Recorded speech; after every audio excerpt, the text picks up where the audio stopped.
On va s'intéresser à la vision qu'on a dans nos pays démocratiques de la démocratie ou de l'absence de démocratie des autres. Le cas évidemment auquel on pense, c'est celui de la Côte d'Ivoire. Pendant ce temps-là, Alain Grèche et commandant Simiol vont venir nous rejoindre, mais d'abord ce qui s'est passé depuis samedi dernier en Côte d'Ivoire. Des barricades, des pneus en flammes dans un quartier favorable à l'opposition, près de l'aéroport et de la base militaire française, des gendarmes ivoiriens qui échangent des tirs avec des inconnus. Des affrontements ponctuels ont débuté à Abidjan ce matin. Inévitable depuis que les deux candidats à la présidentielle ont été déclarés élus tous les deux. L'opposant Ouattara par la commission indépendante, le président sortant Gbagbo par le Conseil constitutionnel. Mais l'ONU qui supervise l'élection a été très claire. Même si l'on tient compte des réclamations du parti présidentiel, les résultats confirment encore que c'est M. Ouattara le vainqueur. À l'étranger, les avertissements de l'ONU, des États-Unis et de l'ensemble de la communauté internationale n'y changent rien. Près d'une semaine après l'annonce des résultats de la présidentielle en Côte d'Ivoire, Laurent Gbagbo continue de s'accrocher au pouvoir. Le président sortant, donné battu, a même présenté son nouveau gouvernement. Son rival Alassane Ouattara avait fait la même chose hier. Alors nous ont rejoint Alain Grèche, journaliste, directeur adjoint du Monde diplomatique. Votre dernier livre s'intitule « De quoi la Palestine est-elle le nom ?» Et commandant Simiol, vous êtes né en Côte d'Ivoire, vous êtes chanteur de reggae, vous venez de sortir votre premier album, Libération, et vous avez vivement réagi à la manière dont les médias français, mais aussi occidentaux, ont présenté Alassane Ouattara comme le véritable vainqueur des élections en Côte d'Ivoire. J'en conclus que vous êtes un partisan de Laurent Gbagbo, ou c'est simplement le fait qu'il y a eu cette unanimité de nos pays démocratiques pour dire c'est Ouattara qui a gagné, qui fait que vous en doutez? Moi, je suis un partisan de la justice et de l'égalité, de la légalité et du droit. Alors, dans un pays qui est dit un pays souverain et qui a sa constitution, et, je veux dire, la commission électorale indépendante de ce pays est une structure administrative. C'est-à-dire, elle annonce le résultat provisoire des élections, et puis il revient donc au Conseil constitutionnel d'annoncer les résultats définitifs. Or, il se trouve qu'on est passé outre mesure de la décision finale qui revient donc au Conseil constitutionnel. On a pris donc les résultats annoncés par la commission électorale pour situer Ouattara comme le président, avec donc l'approbation de la communauté internationale et bon, au détriment donc de la, je veux dire, de la Constitution. Voilà. Donc c'est une façon de piétiner donc la souveraineté du pays. Enfin, je veux dire, il y a quand même la légalité qui n'a pas été respectée. Donc c'est par rapport à ça que je réagis. Rabatou. Moi, je pense qu'on n'a pas besoin d'être pro-Gbagbo. Moi, je ne suis pas ivoirienne. Je n'ai même pas vraiment suivi ces élections. Je suis en train d'écrire un scénario. Je suis dans une merde pas possible. Voilà, ça me tombe dessus. Mais on n'a pas besoin d'être pro-Gbagbo pour trouver d'abord la réaction de l'opinion internationale soi-disant suspect. C'est suspect. Tout d'un coup, d'abord, tout d'un coup, tout le monde dit qu'il a gagné, ok? Ouattara ou Gbagbo? Gbagbo dit qu'il a gagné, Ouattara dit qu'il a gagné. Alors pourquoi est-ce que Sarkozy tout d'un coup dit c'est Ouattara qui a gagné et puis c'est Obama qui dit que c'est Ouattara qui a gagné? Parce que l'ONU a dit que c'était Ouattara qui avait gagné. Et alors l'Union africaine était là? Alors l'Union africaine qui n'a rien dit au début, alors que nous on a nos familles dans ces pays, on a nos amis qui nous racontaient ce qui s'était passé avec des bourrages d'urnes, avec des gens à qui on a empêché de voter. On entendait. Alors l'Union africaine ne dit rien. Et puis quand les Nations Unies reconnaissent que Ouattara a gagné, l'Union africaine dit toujours rien. Et puis quand l'Europe se met à dire oui c'est Ouattara, tout d'un coup l'Union africaine dit, se range derrière l'Union européenne. Mais c'est suspect, c'est pas clair. Et moi ce qui me révulse aussi, c'est le traitement de l'info par les mass médias français.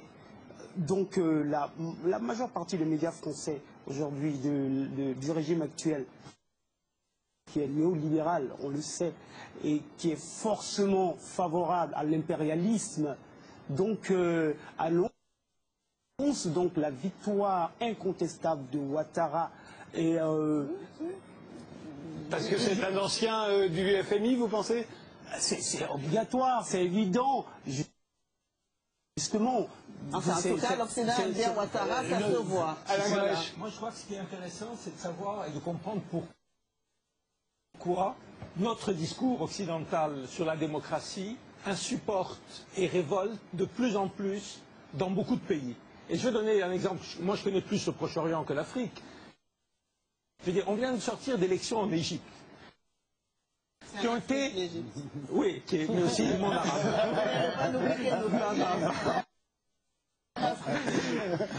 Des élections qui ont été truquées. Des centaines de personnes ont été arrêtées pendant la campagne. Torturées dans les commissariats. Des élections législatives. Des élections législatives. Des journaux qui ont été interdits, etc. Je n'ai pas entendu une protestation d'un gouvernement européen pour dire c'est scandaleux. Alors que quand il y a eu le trucage en Iran, tout le monde s'est révolté. Je n'ai pas senti une mobilisation des médias en France comme il y en a eu sur l'Iran. Pourtant, l'Égypte et l'Iran sont deux pays majeurs de la région. Et je n'ai pas vu de grands intellectuels, ni Bernard-Henri Lévy, ni personne d'autre, descendre dans la rue pour dire c'est scandaleux ce qui se passe en Égypte. Donc, on a l'impression, quand on est dans le monde arabe, de dire vous parlez de démocratie quand ça vous arrange. Et on a eu un exemple extraordinaire qui est dans toutes les mémoires dans le monde arabe. En 2006, il y a des élections en Palestine. Pour la première fois dans le monde arabe, depuis 50 ans, on a des élections à peu près libres, où tout le monde a accès aux médias, où tout le monde peut participer, etc. Résultat des élections, le Hamas gagne les élections. Et on dit aux gens, c'est bien, la démocratie, nous sommes pour, mais vous avez mal voté. Donc on n'aime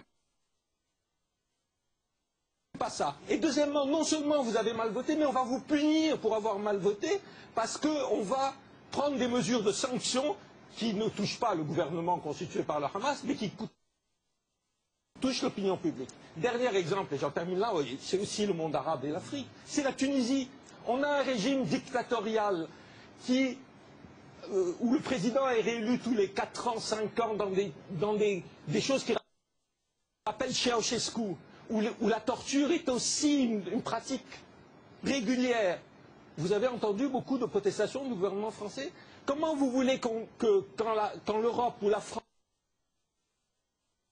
disent quelque chose sur la démocratie, elle soit crédible, même quand, des fois, il y a des raisons qu'elles le disent. Justement, alors, c'est l'ère du soupçon. Un mot sur cet amalgame généralisé, où tout est dans tout, et l'Occident condamné par rapport au tiers-monde qui, lui, est... Bon, alors, tout cet amalgame-là, je voudrais prendre quand même quelque chose. La démocratie, c'est pas seulement le vote. Monsieur, si le Hamas est élu et qu'ensuite il massacre les gens de l'OLP... Vous racontez n'importe quoi. Ah oui, je raconte, bien entendu, mais je raconte des choses très différentes de vous. Si vous voulez, non, écoutez, le Hamas qui aurait gagné les élections législatives n'avait aucune mesure. On sait ce qu'est le Hamas. On sait on ne va pas faire un débat sur le Hamas. Et donc, j'aimerais bien parler de la Côte d'Ivoire. Vous avez fait un amalgame qui a pas parler de la Côte d'Ivoire et vous parlez du Moyen-Orient. La démocratie diplomatique c'est n'importe que l'Égypte est en Afrique. Je voudrais dire Jean-François, s'il vous plaît. C'est un pays arabe et un pays africain. Monsieur, je voudrais dire un mot, s'il vous plaît. Je voudrais dire un mot, s'il vous plaît, monsieur, sur le problème qui préoccupe l'Afrique de l'Ouest, c'est-à-dire la Côte d'Ivoire. Vous avez peut-être échappé qu'en Guinée-Conakry vient d'y avoir des élections normales et que le président Alpha Condé, lui, a été élu par la Cour suprême, confirmé par le Conseil constitutionnel. Ce qui se passe en Afrique, et je ne veux pas arbitrer entre votre difficulté moyen-orientale, Moi, je connais la Côte d'Ivoire depuis 1969. J'avais 20 ans, ça fait 40 ans. Et je souffre pour ce qui est en train de se passer là-bas. Pas seulement pour ce que vous dites des excès de la France ou des États-Unis ou des Occidentaux, de ceux qui se présentent comme des démocrates. Et je rejoins un artiste pour dire qu'il faut que la Côte d'Ivoire se réconcilie, se rassemble. Moi, je crois que M. Ouattara a fraudé massivement dans le Nord, et j'en ai la preuve, dans 5 bureaux. Il y a des bureaux où il a fait, pour Gbagbo, 1 et 500 pour Ouattara. Ça, si l'ONU, le machin, comme disait De Gaulle, si la commission électorale dite indépendante dit la vérité, ou bien elle annule les élections, ou monsieur qu'on a entendu parler tout à l'heure, le Coréen, monsieur Choi, il s'en retourne aux Nations Unies. Quant à monsieur Han Ki-moon, qui fasse bien attention de ne pas déclencher des guerres comme il en a déclenché ailleurs sur le continent africain. Moi, j'aime l'Afrique, et quand je parle d'Afrique, je ne parle pas du Hamas ou de l'Irak, de l'Iran. Je parle de la Côte d'Ivoire, monsieur. Non, non, non, vous êtes au monde diplomatique. Je vous parle de la Côte d'Ivoire, de monsieur Ouattara, de monsieur Gbagbo et des gens qui, avant la colonisation, après les indépendances, avec Houphouët-Boigny, avec Conan Bédié, avec Gay, avec Guillaume Soro, qui se retrouve Premier ministre à l'hôtel du Golfe aujourd'hui, moi je vous dis qu'il faut que la France calme le jeu. Et c'est pas depuis l'Inde que le président Sarkozy doit donner des bons points à M. Ouattara ou des mauvais points à M. Gbagbo. Et je suis comme madame. Elle est d'un pays voisin qui est très concerné par ce que veut dire M. Ibrahim Baré Maïnassara, M. le colonel Wanké, ou M. Tanja, ou maintenant Akouchi. Il nous faut aider à la démocratie. Or, les Américains, de temps en temps, je me tourne vers une journaliste qui a vécu là-bas. Quand ils déconnent, quand la CIA déconne, quand Washington déconne, parce qu'ils ne s'intéressent qu'au pétrole, aux mines, à l'uranium. Nous aussi, les Français. Oui. Et les Chinois maintenant. Il y en a d'autres, il y en aura d'autres. Il y aura les Coréens, il y aura les Indiens. Mais aujourd'hui, de grâce, les Africains qui vivent en Côte d'Ivoire, qui soient baoulés, qui soient bêtés, qui soient doula, qui soient avec M. Gbagbo, qui soient avec M. Ouattara, qui soient avec M. Bédié, qui soient avec M. Soro Guillaume. Il ne faut pas qu'ils s'entretuent. Et à confondre ce que vous venez de faire, le Hamas et je ne sais qui, mais vous êtes en train, comme M. Jospin à l'époque qui avait vu qu'en Nouvelle-Calédonie, il y avait des Noirs et des Blancs. Non, de grâce, de la paix, de la paix, de la paix. Alain Grèche, pour qu'on comprenne bien.